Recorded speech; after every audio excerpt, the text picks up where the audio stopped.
औज़ु बिल्लाहि मिनश शैतानिर रजीम बिस्मिल्लाहिर रहमानिर रहीम अल्लाहुम्मा सल्लि अला मुहम्मद व आले मुहम्मद। मोमिन किराम, जैसा कि गुस्ल के अहकामात आपकी खिदमत में पेश किए जा रहे हैं, गुस्ल के अहकामात में से एक हुक्म यह भी है कि अगर किसी शख्स को शक हो कि उसने गुस्ल किया है या नहीं किया, मसलन उसने कोई ऐसा फ़ेल किया हो कि जिस फ़ेल की वजह से इंसान पर गुस्ल वाजिब हो जाता है, तो उसके बाद इंसान शक करे कि उसने गुस्ल किया है या नहीं किया, तो उसके लिए गुस्ल करना ज़रूरी है।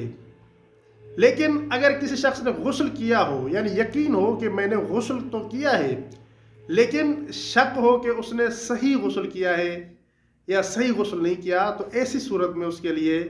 दोबारा गुस्ल करना ज़रूरी नहीं है और उसे चाहिए कि अपने शक की परवाह न करे और गुस्ल उसका बिल्कुल सही है और इसी गुस्ल के साथ वो नमाज और दीगर इबादत अंजाम दे सकता है।